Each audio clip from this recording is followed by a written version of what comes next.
Good morning and welcome to another YouTube video.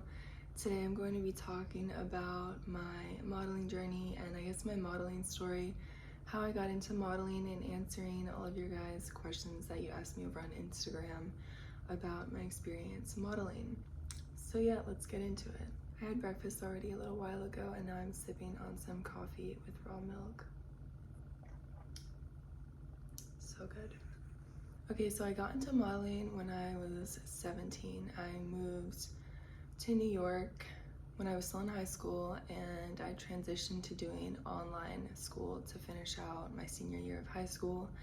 And I signed with an agency in New York and I started modeling there. And I would say that when I first got there, I was healthy, I was doing well. I grew up playing sports, I ran track in high school, I played basketball as well. I had a good amount of muscle on my body and I was always athletic. So when I got there and I signed with my agency, everything seemed great.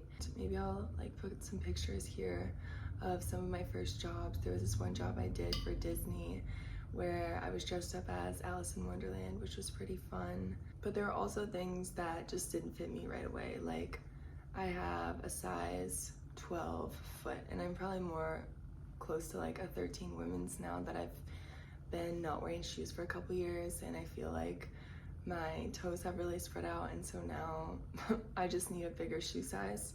For example, like that day on the job, it was maybe at least a 12-hour job and the whole time I was wearing like a size 10 shoe, which was really painful for my feet and obviously not healthy. So there were things like that that were already happening where I was uncomfortable and things just didn't really fit me. I also noticed on my comp card, which if you don't know the way modeling works, you have an agency and they send you out to castings every day. So I would go to my castings where you go see a casting director, they take pictures of you, you walk for them, you might try on some clothes, they might take your measurements, it's always a little bit different, and you take a comp card. And on your comp card you have the front and back, and there's usually like a headshot on one side and then more of a full body picture on the other side, just so that the casting director can remember you and write down like any notes that they have about you on the comp card. And I would notice that on my comp card it said that I was 5'11". Well, I'm clearly 6'2", and my measurements were also different. Like my measurements on the comp card were smaller than my actual measurements. So there were things like that where I already felt like I wasn't really fitting in, and it already gave me kind of a feeling inside that it wasn't super authentic to me. Fast forward a few months and it's my first fashion week. So I go into my agency a couple weeks before fashion week starts and they want to take my measurements so that they can send them out to casting directors. This was a very distinct turning point in like my mental health and my relationship with my body and food. I remember my agent took me into the bathroom at the agency. She had me take off my pants and she put a measuring tape like around my hips and around my waist and around like my chest area, which is standard. And she took my measurements. And I remember after she took them, she said to me that I needed to lose a couple more inches off of my hips. And at this point, I am very thin already. Like I'm a naturally lean person, and at this point I was active. I wasn't lifting weights. I had been told not to lift weights and to just do cardio.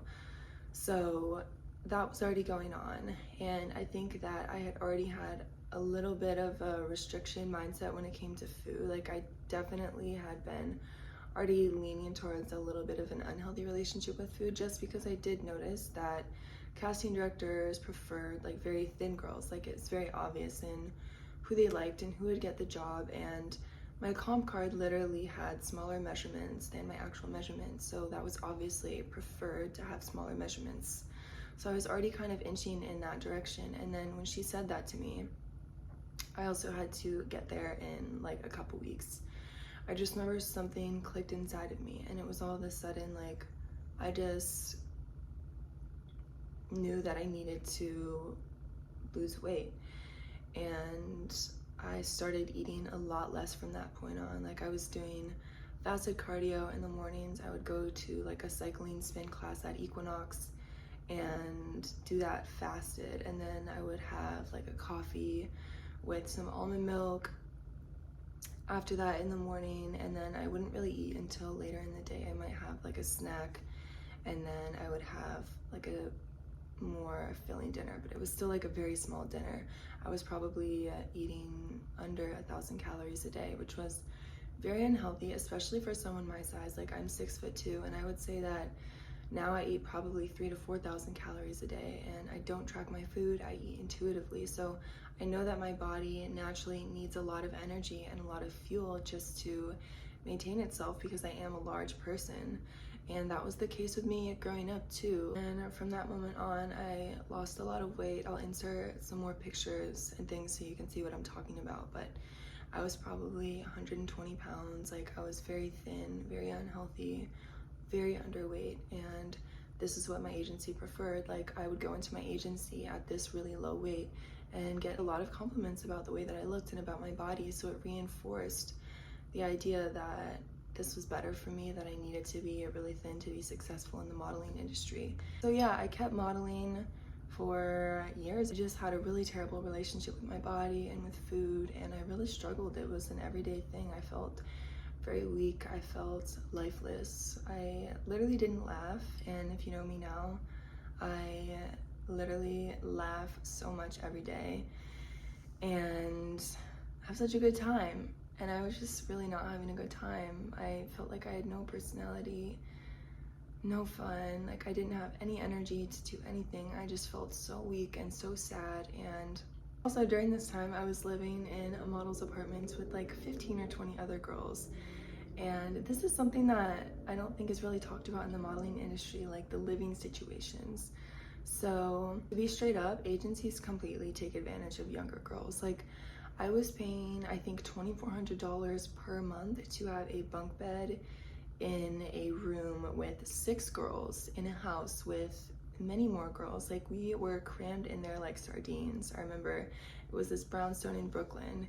It was just so funny, like, thinking back about it now. Like, there was this rat that we would all freak out about that was in the kitchen, and it just like lived in the kitchen, and we just knew it was there. I remember this one time they had to have like maintenance people come and fix something, and they literally took apart our bunk beds and hid them so that the maintenance people couldn't see how many girls were living in the apartment, because it was definitely illegal.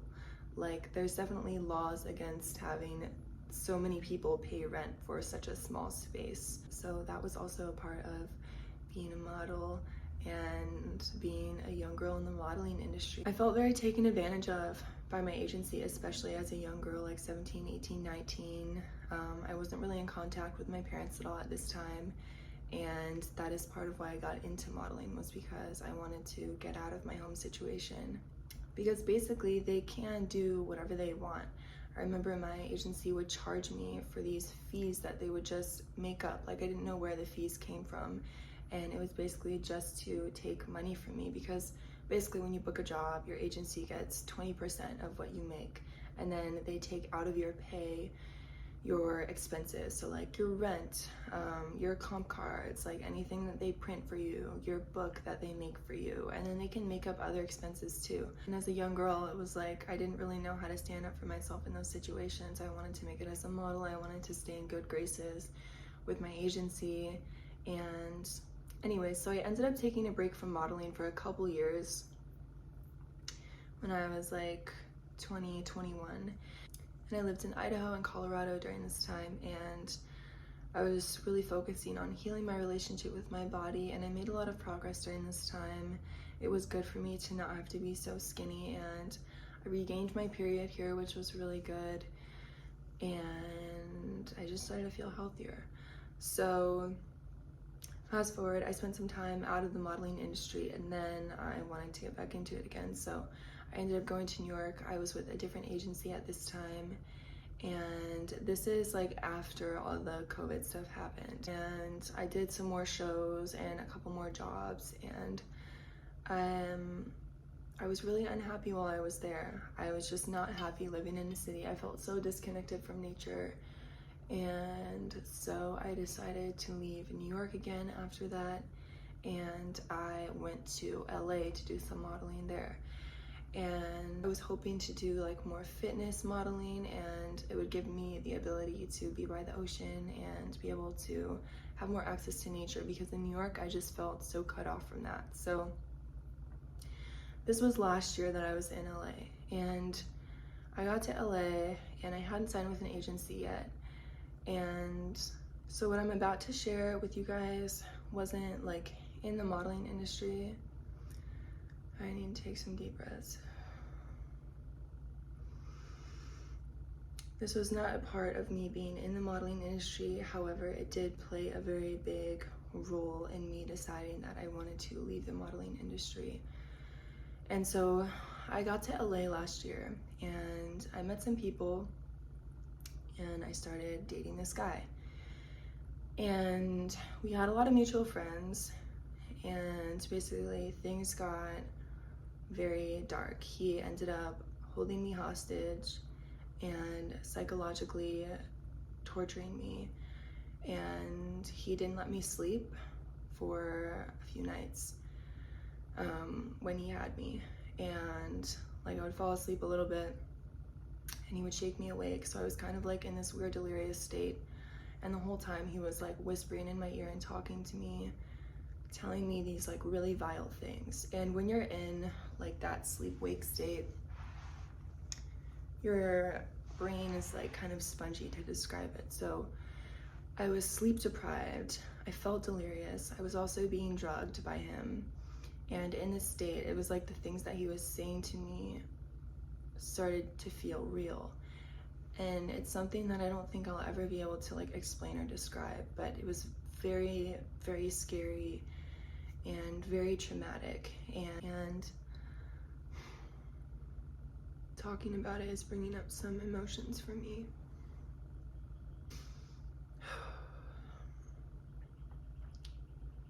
I haven't talked about this with anyone other than like the 3 people closest to me. I remember when I was like in this delirious state after not being able to sleep, I was so scared and I was praying. And at this point I was in the car with this guy and he was speeding so fucking fast. I thought we were going to crash. And so I was praying and he ended up pulling over and I was able to get out of the car. He had the doors locked and the windows locked and he was blasting the heat on me. And I was like hyperventilating. I was so hot and he wasn't giving me water or food. So I was also just like shaking and really not feeling well. I was like delirious. I was drugged. I hadn't had any water. I hadn't had any food. He just made me drink olive oil that morning. I prayed to the angels to help me live and to help me escape. And he ended up pulling over. And I asked him very nicely, can you please unlock the doors so that I can open a window? Like, I'm very hot, I can't breathe. And at first he said no. A couple minutes later I asked him again and he unlocked the doors. And that's when I got out and I was able to escape. And there was like this hiking center that I ran to. And there were people inside and they helped me call the police. He had also taken my phone when he had me and had me turn my location services off. And so I had this hiking center call the police for me and the police were able to help me and get me home.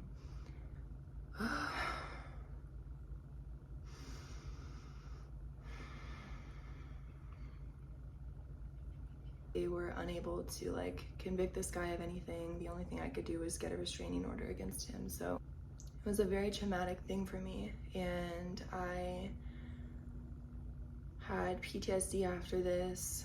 Like if I was alone at home and I heard like a sudden noise, all of a sudden my body would start shaking and I would like collapse onto the ground. I literally couldn't help it, and my heart would be racing. And so after all this had happened, I had a really hard time going out in public and like being around people. I just felt very unsafe. And then I continued to have experiences in LA that made me feel unsafe, like people approaching me and people coming up to me, experiences that felt very dangerous to me. Like it just kept me in a place of not feeling safe. And during last year when I was recovering from that event, I really focused on my health and spent time in nature. That was the most healing thing for me. And the healing that I found in nature was so profound, and I don't think that I would be here where I am today if I hadn't completely immersed myself in nature and connected to the elements and the spirits of nature in the way that I did. It definitely literally saved my life, and I realized how important it is for me to be in nature. I'm not happy living in a city. Even in LA, like, I did have access to some nature there, but it was still too much of a city for me. During this time that I was like recovering from all of this, I spent pretty much all of my time alone. I didn't want to be around people, and so I just really focused on my health and healing myself. And I was weight training at the time. I decided that I wanted to really focus on bodybuilding, and I really turned to my spiritual practices. I was meditating, spending a lot of time in the sun, and I started to really think about the past years of my life and what the modeling industry was like and what it represents. And as a model working in the modeling industry, what message was I giving to girls? I was not being a healthy role model. Like, I was not being healthy at that time, and I think the modeling industry just as a whole is not a healthy influence, especially on young girls.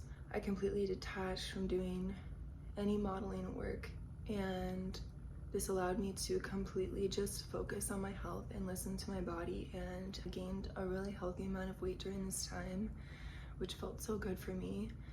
And I started to be really happy. Like, I was definitely still healing and dealing with everything that I experienced, but at the same time, it allowed me to really remember like what's important to me. And I spent this time nourishing my body and spending time in nature and doing all the things that I love to do.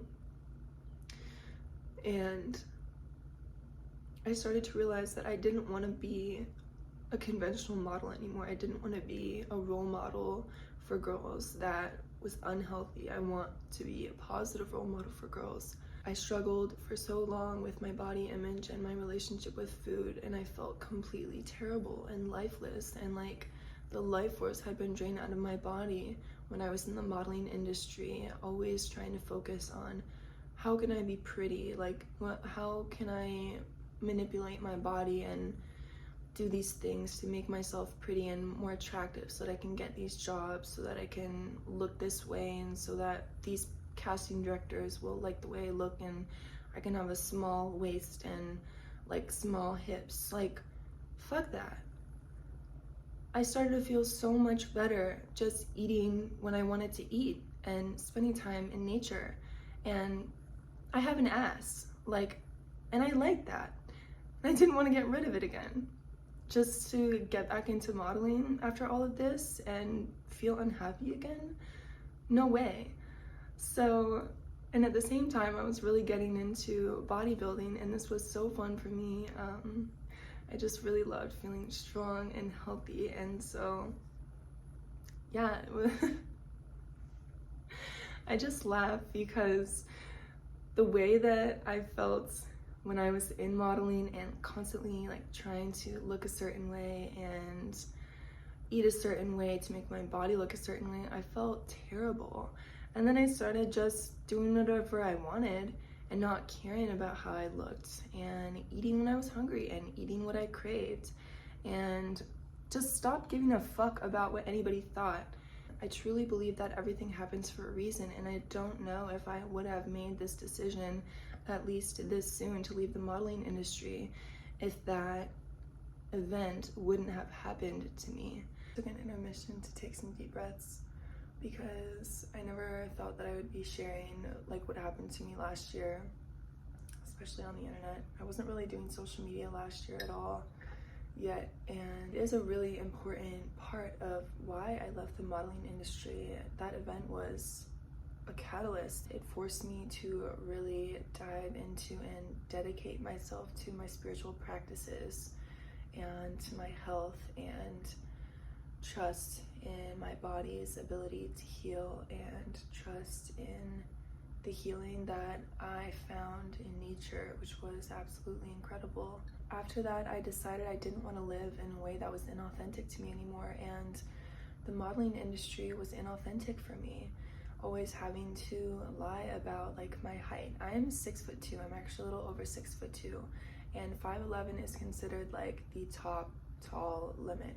Energetically, it did not feel good for me to always have to say that I was 5'11", and to say that my measurements are smaller than they are, because the conventional size is a size 0 and 2, and I'm more of a size 4 or 6 naturally. And especially like my lower half. I remember the last runway show that I did, I literally felt like my lats were going to rip that dress open on the runway, and my muscles just started to outgrow everything. And I love weight training, I love bodybuilding, and I don't want to give it up. I definitely want to keep doing it, and I want to still, from this point, keep building muscle.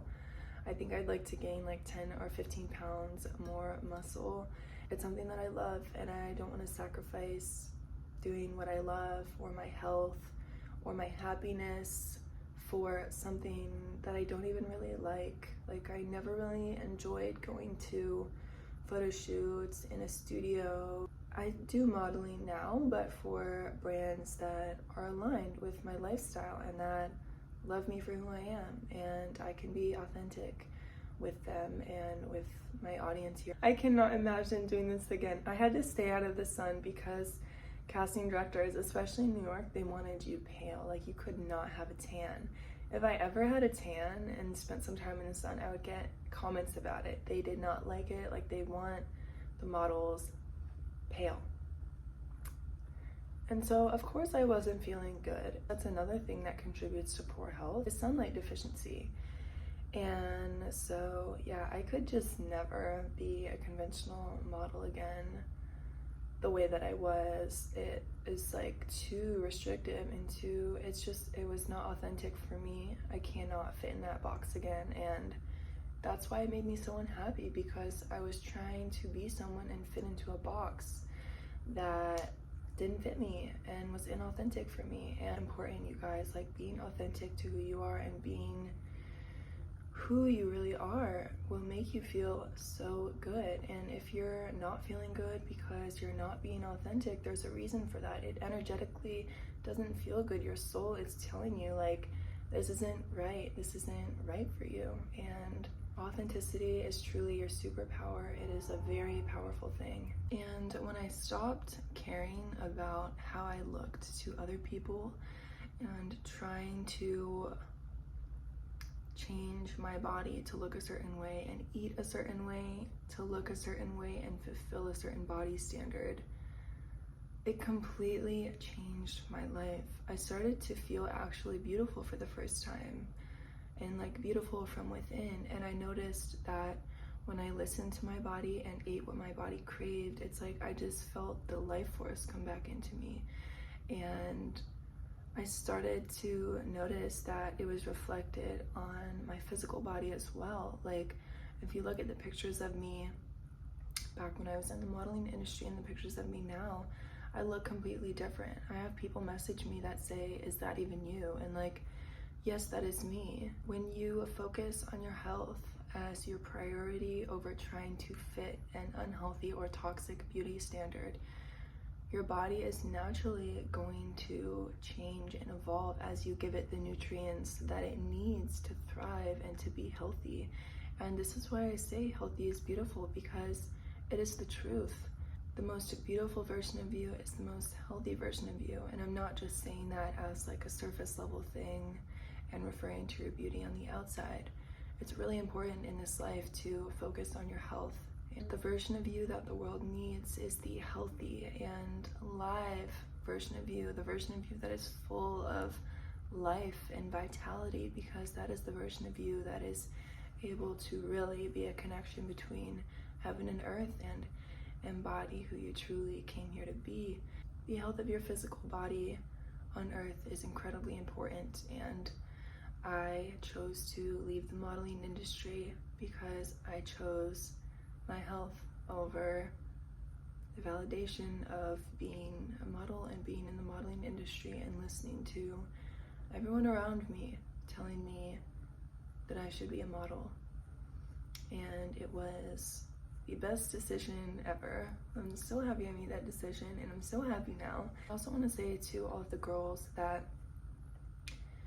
society has like brainwashed us to think that skinny and really thin is the most beautiful, but it's actually most healthy for us to have a little bit of extra body fat. And I will tell you from my own personal experience, I feel so much better being a little bit more thick and having some more body fat. Like mentally I feel so much better, physically I feel so much better, I have much better energy, I have amazing regular cycles that are super easeful, and I laugh so much more, I have so much more personality, I'm so much more giggly, I'm so much more happy. I just feel like, I don't know, I'm so happy all the time. And I noticed this really big change in myself when I gained body fat, when I gained extra weight.